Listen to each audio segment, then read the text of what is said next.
So I grew up in a big family. I'm one of four. I'm the middle child and very close with my siblings. My dad is one of six. My mom is one of six. She came from a really large Catholic family. She took us to church on her own. My dad didn't have any part of it because he didn't really have any Christian influences in his life. So he just kind of left that to my mom. Couldn't say I really had a personal relationship with God at all. I would also say my dad didn't have a personal relationship with God at all. More than anything, I'd say he was pretty far from God. He's an alcoholic, and he caused our family a lot of heartache, a lot of pain. There was lies, infidelity, abuse, and as hard as those things were, as a kid, like I craved his attention so much. I craved wanting a relationship with him, and I just constantly felt rejected. And I wish, knowing what I know now, that I relied on the Lord during those times, because it was really tough. It was hard. Things got worse. Headed towards high school. Some things had come out that my father had done that just almost destroyed our family, and my mom decided enough was enough, and we all packed a bag and we left my dad. And so in high school, I would say I was still trying to fill that void of just loneliness and wanting to be loved. And so I was always reaching to whoever I was dating at that time to try to fill that hole. In college too, same thing, just trying to fill that hole and that void with whoever I was dating at the time, and also just with partying and leading a selfish life. I was just running away from God instead of towards God, and it just always left me really empty. I would say shortly after college, my brother, we were 2 years apart, and he went to school with me and kind of did the same thing, was just running away from God, living a selfish life like me, and just felt like he had an empty life. And he started to have some new people in his life, some people that were leading him to church and leading him closer to a relationship with God. And I noticed this change in him that was contagious, something that I wanted. It was a bright light. It wasn't just the changes he was making in his life, but it was also just the joy that I saw in him. He invited me to church and some worship nights, and I remember going and listening to worship differently for the first time, listening to the words that were sung, like God was actually speaking and talking to me. And I remember having goosebumps, and my eyes are filling with tears. And I was like looking around like, okay, is anybody else feeling this, or is this just me? And it really wasn't until I met my amazing husband, Stephen. We were married and had two beautiful kids, Caleb and Lily, that having our own family, that I knew I wanted something different, especially with things from my childhood resurfacing. Like I just wanted a different life for me, for them, for us. And I knew what that was. And I remember praying to God, I want to have a personal relationship with you. I don't know what that looks like, but if you lead me, I will follow. And while God was working on my heart there, I definitely felt the nudge to get out of a row and into a circle. He was showing me that I was not created to do life alone, that I was created to do life with community and other people. And it was really sweet to see when we said yes to joining a married group, and also when I joined a women's group, that the people that had come along us would just pray over us, would pray over our kids, would celebrate life's greatest joys with us. All of us were baptized, myself, Stephen, Caleb, and Lily. They were all there for those special moments. They were also there for the really, really hard moments. They picked us up when we were down, and when we had faced tragedy, when my aunt was so tragically killed, they were the ones that were there. He also started to nudge me into service and to do some things outside of myself. And I remember Sean reaching out to me, asking me to help feed the youth. And while maybe I felt like I was just serving pizza or chicken nuggets, I definitely ended up getting so much more out of it. It's just so fueling and would reignite my faith. So I definitely felt like just saying yes to serving, I ended up getting more out of it. So thankful so far of what God has shown me. I'm not perfect. I fall short every single day, but His grace has been amazing. And I'm truly grateful to know I have a Father who will never leave me, who always loves me, who's always by my side. And I just think about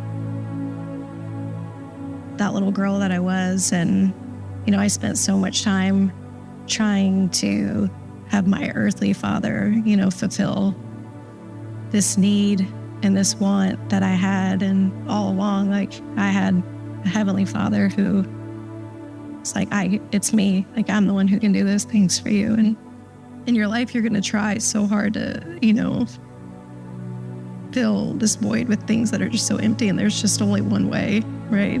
It's just, God is the only one. You can try people or things, or in the end, God is the only person who can fill that need. My name is Courtney Gilbert, and that's my story.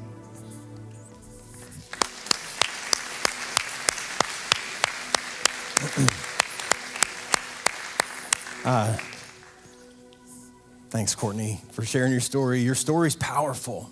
Whatever your story is, it's got power. Courtney's story is powerful.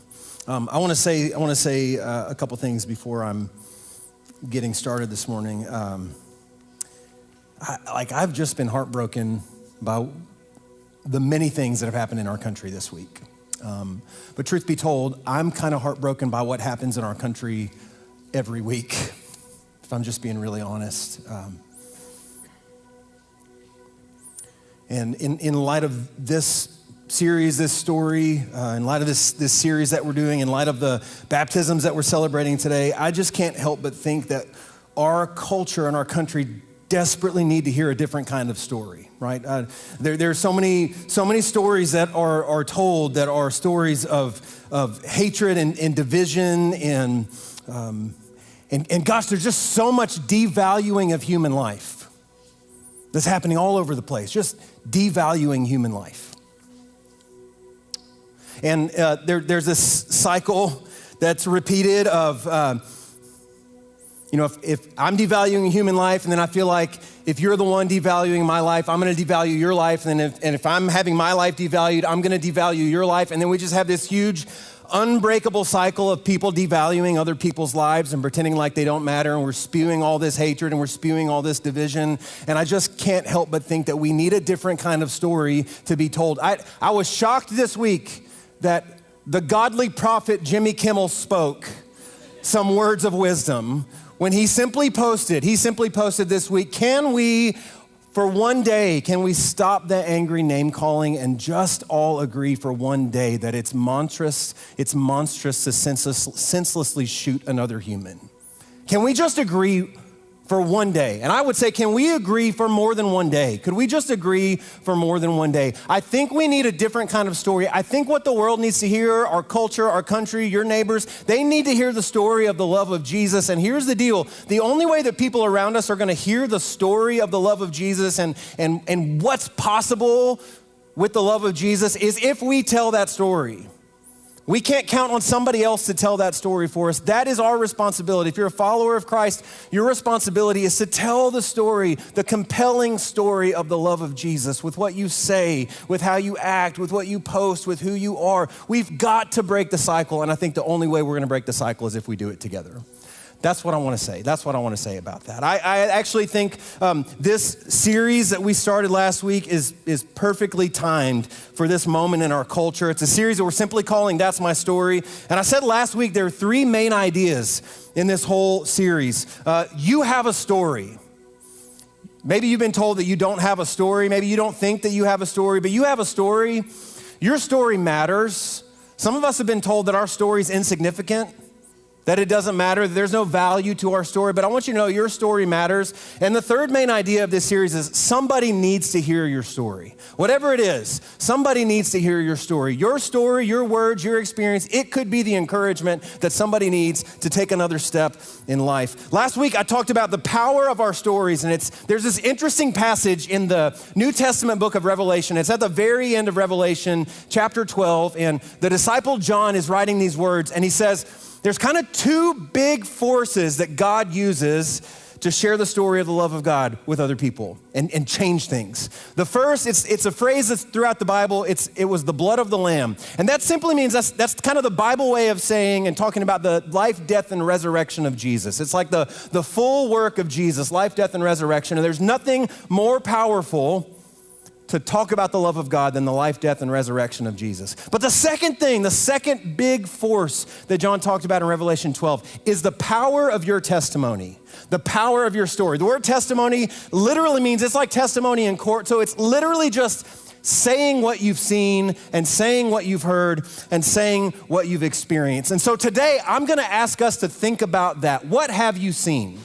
What have you heard? What have you experienced with God? I know for a lot of us, when it comes to talking about things like that, we have a lot of questions like, what if I don't know enough? I would tell my story, but what if I don't know all the things? Can I tell my story then? Or some of us are like, what if my story isn't very juicy or very dramatic? And I don't, there's really nothing to tell. Or some of us are like, what if my story is very juicy and very dramatic and I don't really want to tell that? You don't have to raise your hand if that's you, but I know there are some of us in the room like that, and I don't really want people to know all that. Or what if people ask me questions that I can't answer? What do I do then? How do I tell my story? So what I want to do this morning is I just want to look at a story in the Gospel of John. It's one of my favorite stories in the New Testament, and it might be familiar to you, and if not, that's okay. We'll have it up on the screen, but it's kind of like a workshop for telling your story. So if you'll turn to John chapter 9, or if not, it'll be on the screen behind me. And here's how the story goes. I'm gonna move quickly through the story because I've got a lot of ground to cover.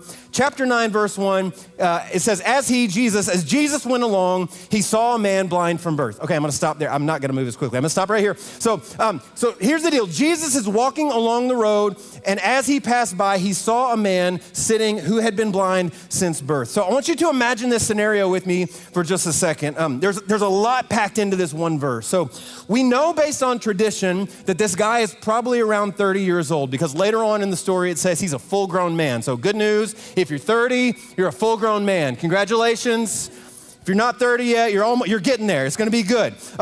Now, the assumption in this culture, in the first century, the assumption in the culture was that if you had some kind of sickness or you had some kind of disease or you had some kind of disability, the assumption in that culture was because you had done something wrong or your parents had sinned in some way.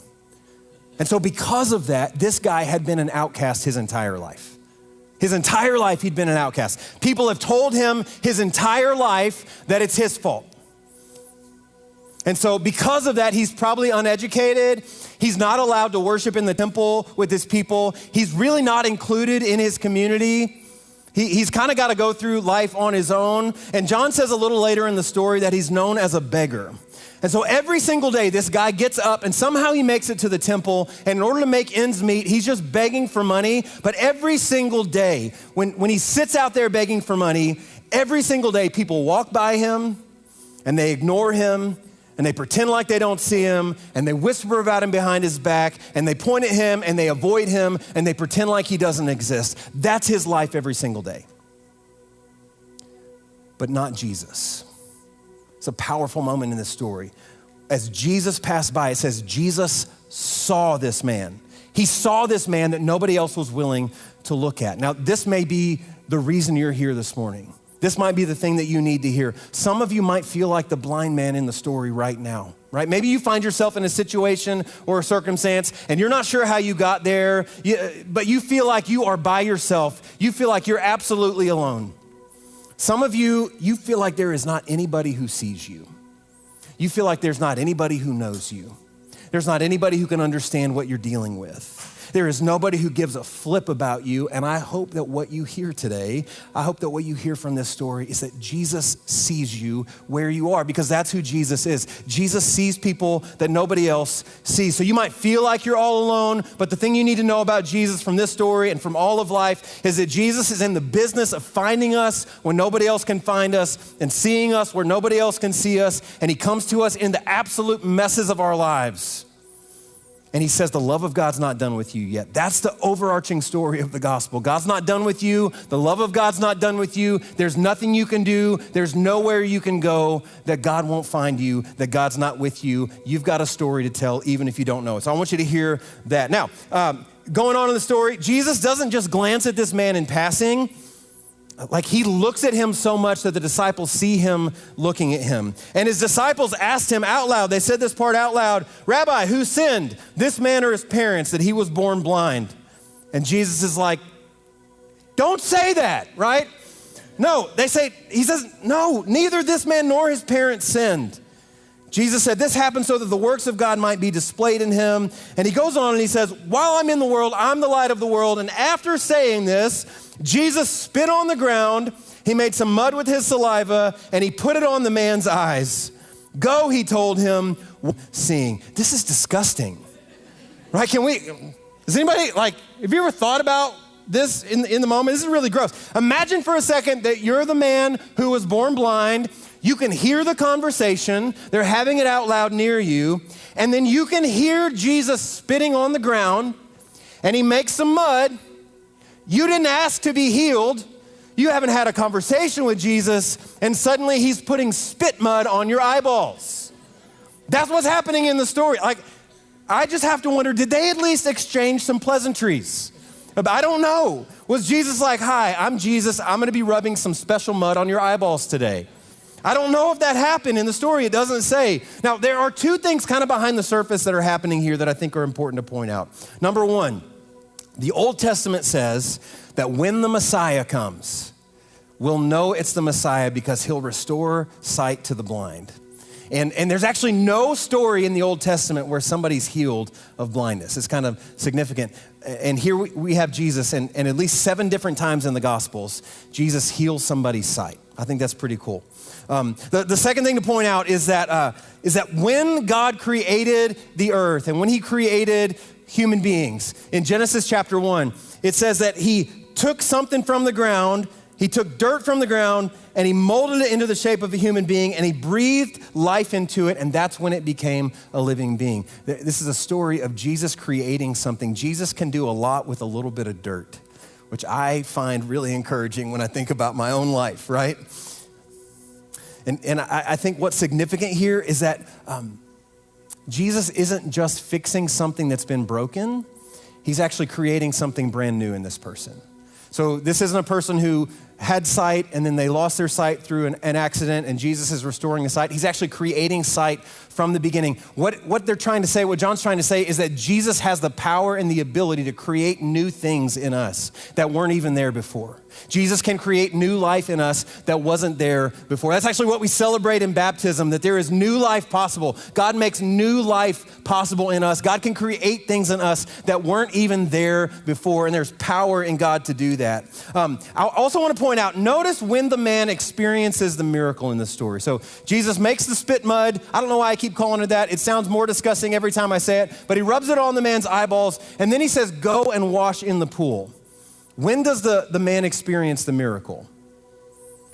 You can answer if you want to. This is a participatory kind of church where he experiences the miracle when he goes to the pool and he washes his eyes. He experiences the miracle after he does what Jesus asks him to do. Sometimes in life, it's not always like this, but sometimes in life, if we want to experience what Jesus wants us to experience, we first have to do what Jesus asks us to do in order to experience the power of God at work in us. And so the man does it and he's healed, and it goes on, verse 8, it says his neighbors and those who'd formerly reportedly seen him begging asked, isn't this the same man who used to sit and beg? Some claim that he was. Others said, no, he only looks like him. But he himself insisted, one of the best lines in the Bible, I am the man. If you're looking for a life verse, right? John 9:9, I am the man. You could write that if you're signing a yearbook or you're signing, John 9:9. Don't do that. Okay, anyway. Sorry, I distracted myself there. So the man is healed. He gets around his neighbors, and they can't believe that it's the same person. Have you ever noticed that some people want to put you in a box based on something that you've done in the past, and they're not really willing to let you out of that box? Anybody ever experienced that? Like maybe you made a mistake in the past, and now everybody just associates you with that mistake. Or maybe you said something that you regret in the past, and nobody will let you out of that, and they just keep you in that box of your past mistake or the past thing that you did. Like maybe you did royally mess it up, but something has happened and you're a changed person and you're not that same person anymore, but people still treat you and talk about you as if you're that person from the past. Anybody ever experienced that? That's kind of what's happening to the guy in this story.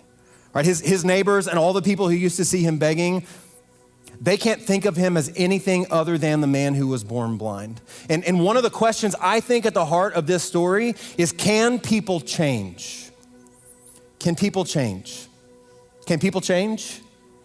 Yes is the right answer. That's at least what we believe. We believe that people can change. We believe that God has the power to change people's lives and hearts and circumstances. We actually believe that people can become something more than what they were previously. We actually believe that people can become more than their mistakes of the past. Do you know who's the worst at keeping people in the box of who they used to be? Church people. God, I wish it weren't true. I wish it weren't true. But not this church, of course, right? But other church people can be so judgmental and so vengeful, and we don't allow people to become something other than their past mistakes.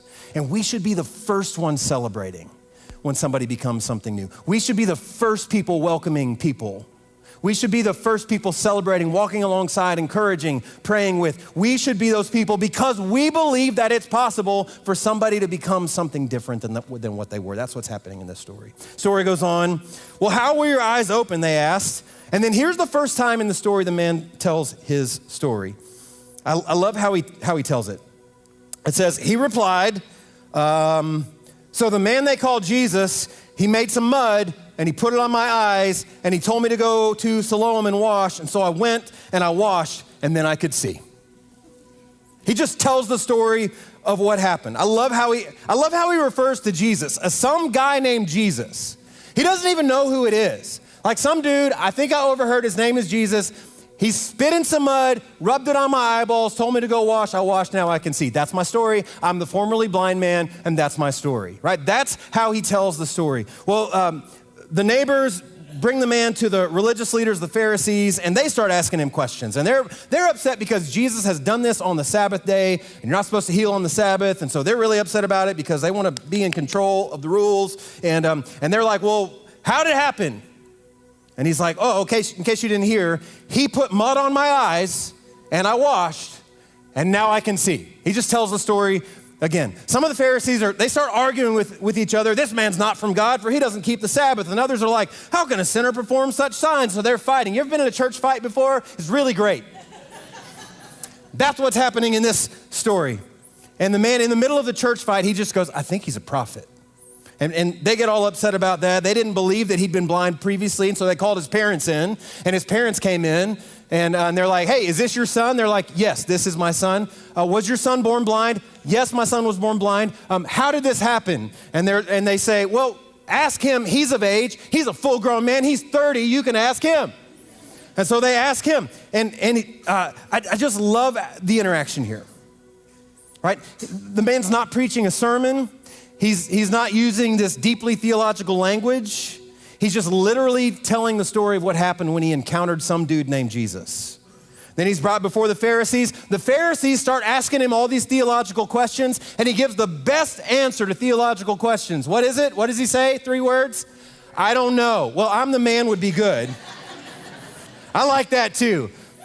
Number one best answer to theological questions, I am the man. Number two best answer is, I don't know. I don't know. It's actually a great answer to give when you don't know the answer. I would say, please, if somebody asks you a question about the Bible or theology and you don't know, don't make up an answer. Just say, I don't know. It's a better answer. And it's okay to say that.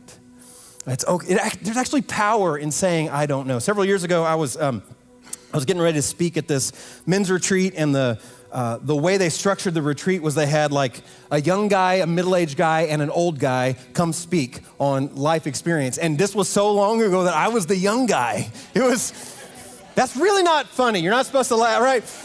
But I was the young guy, and we were having a meeting to talk about the retreat, and the guy who was playing the role of the old guy was a 90-year-old bishop who had been a leader in the church, known around the world, amazing human being, somebody that I looked up to. He was a mentor to me. And we came into this room, this office, to talk about the retreat. And he said, I'll never forget this. He's 90 years old. He's a spiritual giant. He's sitting on the couch and he just goes, I don't know about this whole prayer thing. I don't really know how prayer works. I'm trying to figure it out. And I was like, buddy, if you don't know how prayer works, I'm in trouble. But I'll say it was one of the most powerful statements I've ever heard about prayer. A 90-year-old spiritual giant just saying, I don't know. And it stuck with me, and it will always stick with me. Sometimes the best thing you can say is, I don't know. So they go on. A second time they summon the man who'd been born blind, and they say, give glory to God by telling the truth. We know this man is a sinner. And he replied, I love this line, whether he's a sinner or not, I don't know. One thing I do know, I was blind, and now I see. And then they asked him, well, what did he do to you? How did he open your eyes? And he's like, why do I have to keep telling you the same story? That's what I would have said, and that's not what he said. He said, I've told you already, and you didn't listen. Why do you want to hear it again? Do you want to become his disciples too? And then they just started hurling insults at him, and eventually they kicked him out. They kicked him out of the synagogue. They kicked him out of the community of faith. They're like, you're steeped in sin at birth. How dare you lecture us? And they kicked him out. They keep pressing on him with this question. And he finally says, I don't know anything about him. All I know is that I couldn't see, and now I can see. And it's one of the most powerful stories that's ever been told. I guarantee you that when he told this story, he had no idea that we'd still be telling this story 2,000 years later. And just kind of as an aside, I would urge you, please don't ever walk away from Jesus because of a bad experience with religious people. Jesus had bad experiences with religious people literally every day of his life. Religious people are going to fail you. Religious people are going to make mistakes. I'm going to fail you.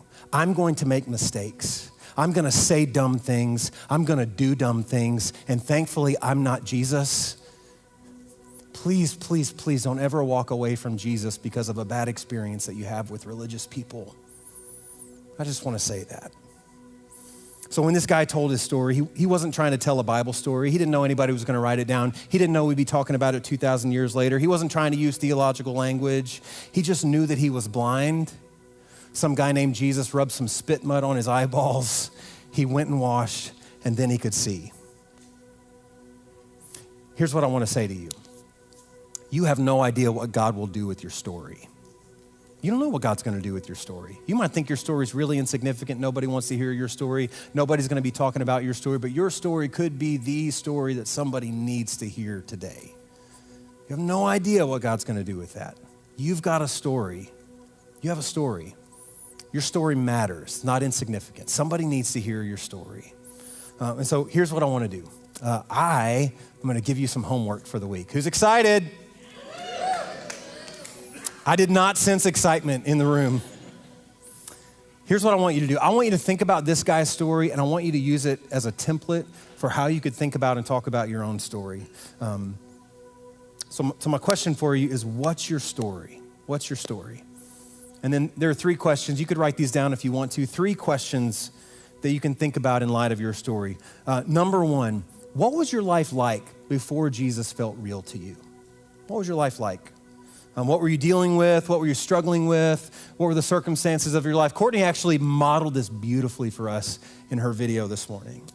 Number 2, how or when did Jesus start to feel real to you? Not when did you have it all figured out, not when did you know everything there was to know about Jesus, but like what were the circumstances where you started to sense there's something more to Jesus than what you'd previously thought? What were some of the details of that, circumstances that made you start to see that differently? And number 3, what's different now? What's different now? Or what's different in your life? And you can be honest. You should, when you're telling your story, you should be honest and you should include the good, bad, and the ugly. All right, this isn't like, man, I got to know Jesus and now everything in my life is just fantastic all the time. That's not the story for anybody that I know. Just be honest about your story. And so here's your homework. Your homework for this week is and do it today because I know you'll forget by tomorrow.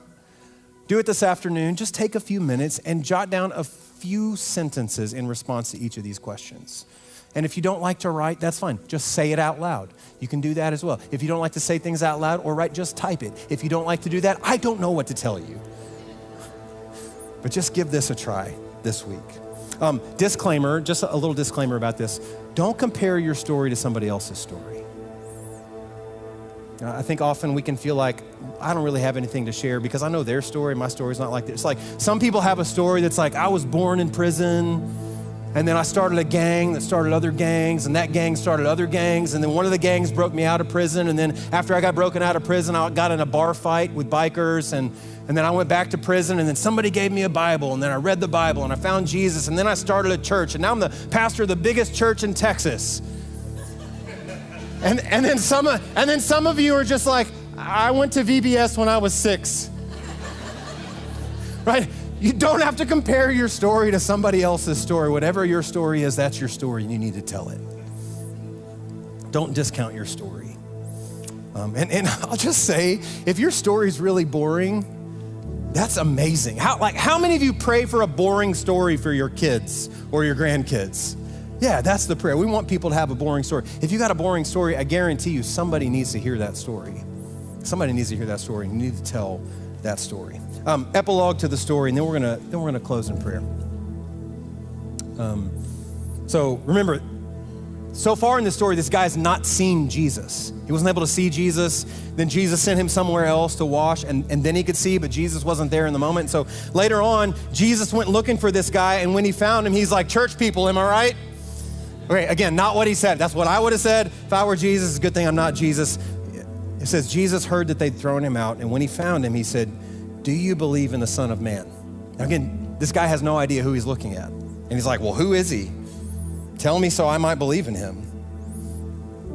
And Jesus said, you've now seen him. And in fact, he's the one speaking with you. And then the man said, Lord, I believe. And he worshiped him. I want us to spend just a few moments in prayer. And I want to ask you to try to find yourself in the story. So would you close your eyes and maybe just take a deep breath?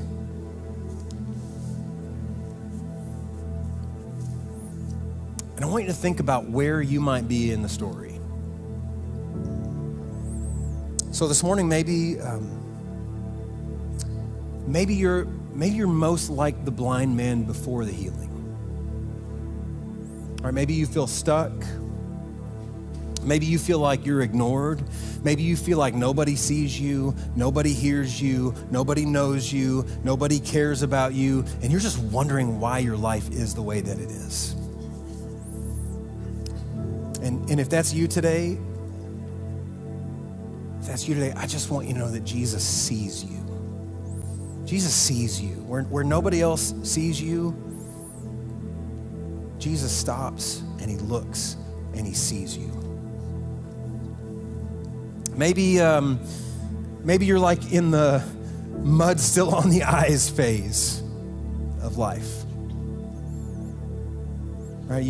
You're starting to see some things clearly, but you still can't quite see things clearly, and maybe you feel a little unsure, or you're a little confused, or you're a little uncomfortable, but you just sense that there's something happening.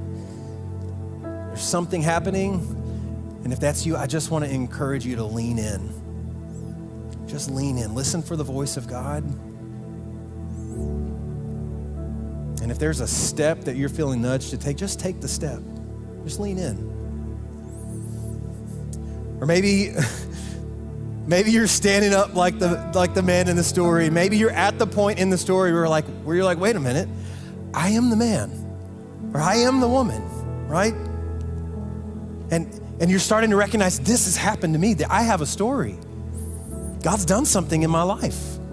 I was this, and then I encountered Jesus, and now things are changing, and I've got a story to tell. I would just encourage you to be courageous and just start to share your story, whatever it is. You have a story, and it matters, and somebody needs to hear your story.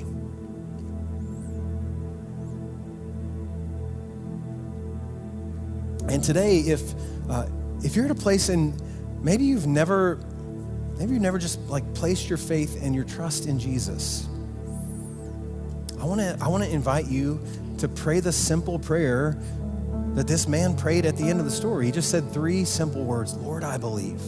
Lord, I believe. And maybe you've never prayed that prayer or a prayer like that. Maybe it's been a long time for you. It's a prayer you need to pray again. Just, Lord, I believe. Lord, I believe. So I want to invite you to say that prayer in your heart this morning. Just repeat after me. Lord, I believe. So God, we thank you for who you are. We thank you that you see us where we are. We thank you that you pursue us. We thank you that you never give up on us. We thank you that your love for us is unfailing, and that no matter what anybody else has said or done or thought about us, or no matter whatever box other people have put us in, that's not how you see us. We thank you for that. God, I pray that you'd help us to hear your voice. Help us to sense where you're leading us, and help us to take that step, whatever it might be. And God, give us the courage to share our story. So we're going to continue on in an attitude of prayer and just have a time to respond. If you're serving communion this morning, I want to invite you to go ahead and come forward.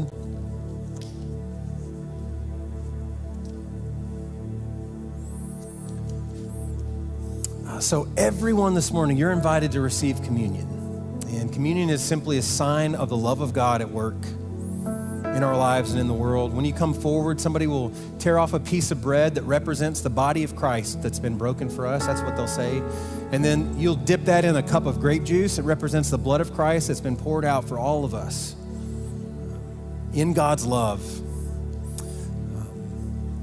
We've also got prayer stations here at the front, and you're invited, if you wish, to just kneel and pray. And then we're gonna sing together as well. At the risk of sounding like an air traffic controller, we're trying something new for our traffic pattern for communion this morning.